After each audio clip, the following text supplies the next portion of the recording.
Hey everyone! Today we're going to talk about set builder notation. Now, set builder notation, like I've written here, is a way that we have of building complicated sets from simpler ones. However, it's a little bit hard to understand by itself in a vacuum, so I'm going to introduce it to you via a fairly simple example, in this case the even numbers. Now, suppose you found the need one day to specify the set of even numbers. Kind of the naive way to think about doing this is to just open a set, write a bracket down, and start listing them out. So 0 is an even number, 2 is an even number, 4 is an even number, 6 is an even number. But the obvious problem that you encounter is that there is an infinite number of these things, right? It is simply impossible to list down every single even number in this set form.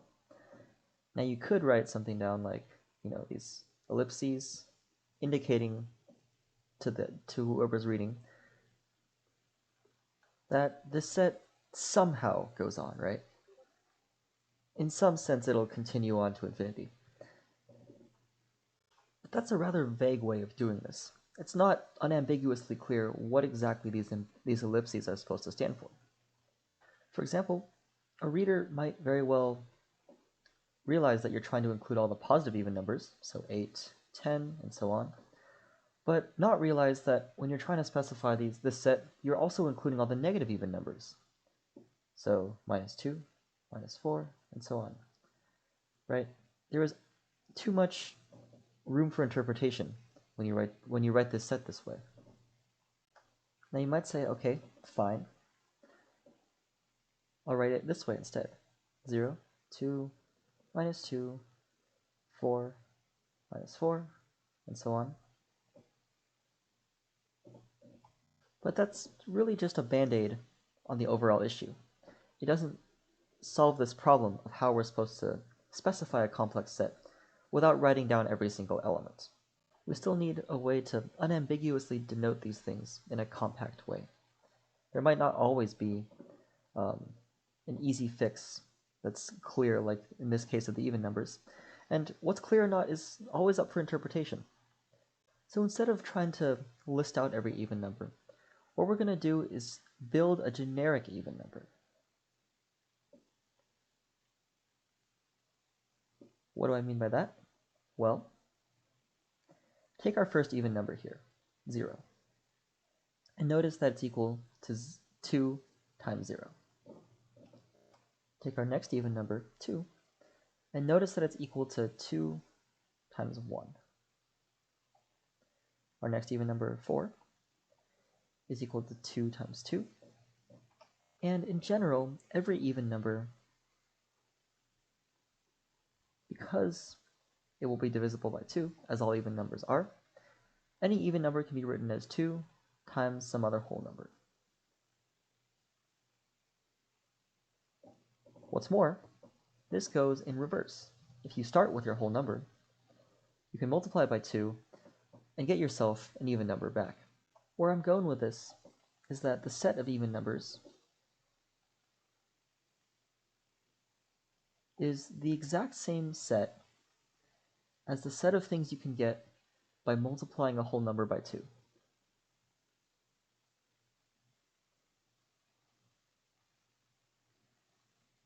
And if we were somehow able, in formal notation, not this kind of informal prose that I've written here, if we were somehow able to write this in formal notation, we'd have, well, a formal way of specifying this more complex set. And it turns out that there is a way to write this in the formal language of mathematics. This here, in the formal language of mathematics, would be written as 2x, this little vertical bar here,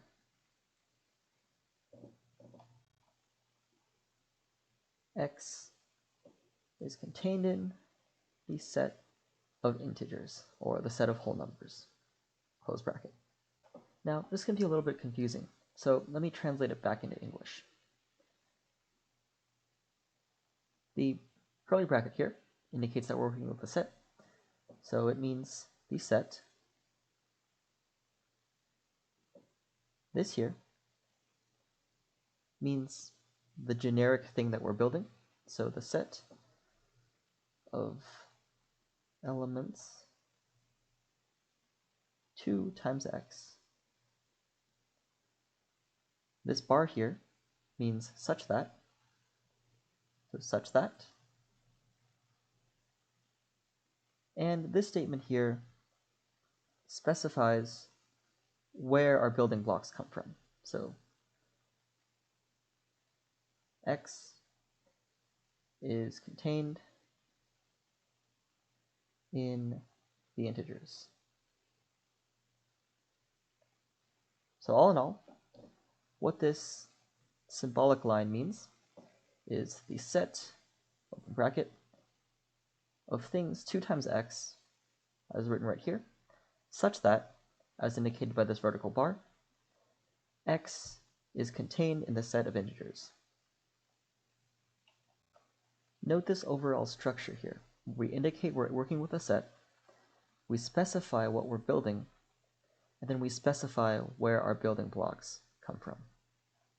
All right, let's do a couple more examples just to illustrate that pattern. For starters, let's think about the set of points that lie on this line, y equals 5x plus 4. Now, as before with the even numbers, there's an infinite number of points that lie on the line y equals 5x plus 4. This set we're talking about is infinitely big, and as such, it's impossible to list out all of these points, just like it's impossible to list out every even number. So what we're going to do instead is we're going to build a generic element of this set, just like we built a generic even number. So firstly, this generic element is going to be a 2D point. So we can start with that. And once we have that, we can continue just by picking a random number for our x-coordinate. We'll denote that random number, just a generic number, with x. We can do this because no matter what x-coordinate you pick, there's always going to be a y-coordinate corresponding to it that lies on this line. And in fact, that coordinate is 5x plus 4,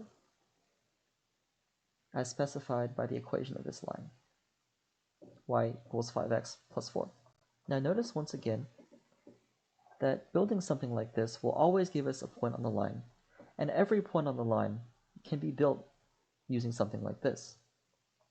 Therefore, the set of points lying on this line is the set of ordered pairs x, 5x plus 4, such that x is a real number. We once again, like we did with the even numbers, specified how to build a generic element and specified where our building blocks come from.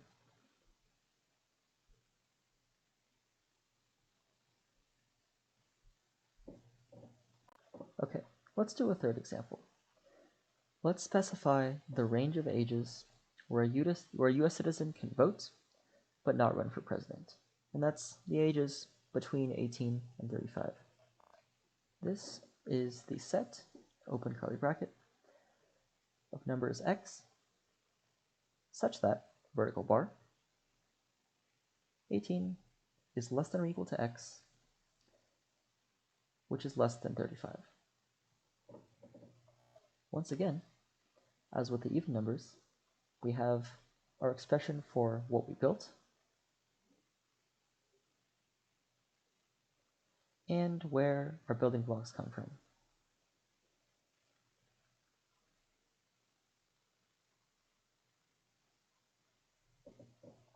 All right, one last example. Let's write the rational numbers in terms of the integers using set builder notation. Now, as we know, the rationals are all numbers that can be specified by a fraction of two integers. So we'll specify that we're working with a set with this open curly bracket. We'll write a fraction. We'll call it the numerator x. We'll call the denominator y.